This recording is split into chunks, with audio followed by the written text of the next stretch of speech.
This past fall, NYC International Day brought together global business leaders, including founders, C-suite executives, top-tier investors, and members of course, the NYC-listed community. Well, that included Univest Securities CEO Edric Guo and COO Bradley Richmond, who told NYC content creator Ashley Mastronardi how the firm is standing out when providing solutions for clients. Let's take a look.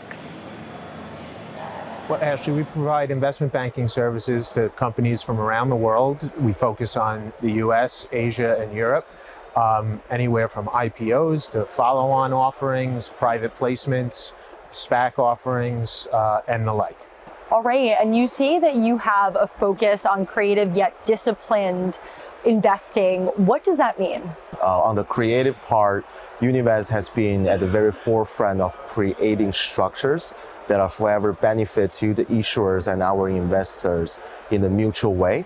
And on the discipline side, so we're not only chasing the hype when time is good and when time is bad, and when it's not the right time to be scared or the not time to panic, we stay very disciplined. So we have always provided the right advice for our investors during the right time, or whether it's not the right time to not do certain things.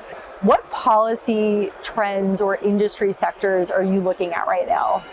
I think we always focus in the forefront right now, certainly energy, clean energy, and how they power data centers with the AI boom is certainly one of the biggest areas we're focusing on, and government policy is going to significantly affect that over the next coming decades. So that's an area that we, along with others, are focused on significantly. Yes, and also I'd like to add to that. I think with AI as booming as it is, there are going to be significant implications for healthcare and changing how patients are treated in the modern days. And also, I wanted to point to our audience to two specific directions, which is one is onshoring in the United States. So with the current geographic tensions going on between the trades and different parts of the world, I think onshoring America is going to become a big trend.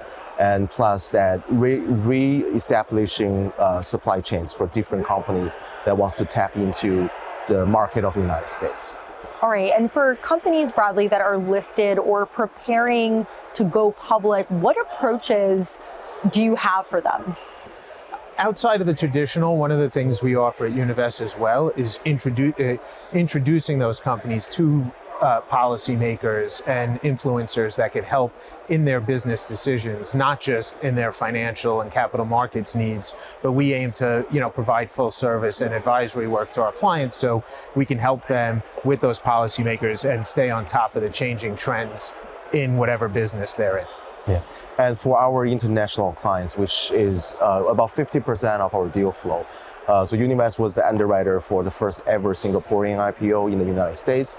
We're also the underwriter for the first ever Japanese IPO. We were at one point about 60 to 70% of whole entire China's deal flow.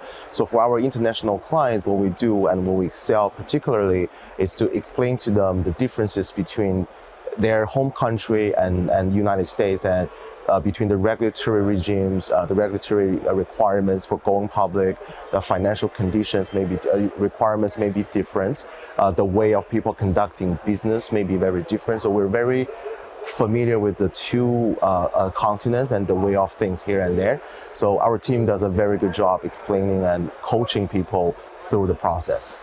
Are there different regulatory environments in different geographic areas, and does your team cater to those differences? Yes, absolutely. So from starting from the financial accounting standards, in Europe and in US, they use two very separate different sets of standards. And aside from that, different exchanges, for example, the Hong Kong stock market, the Singaporean stock markets, all have very different sets of requirements for companies that are looking to go public over there.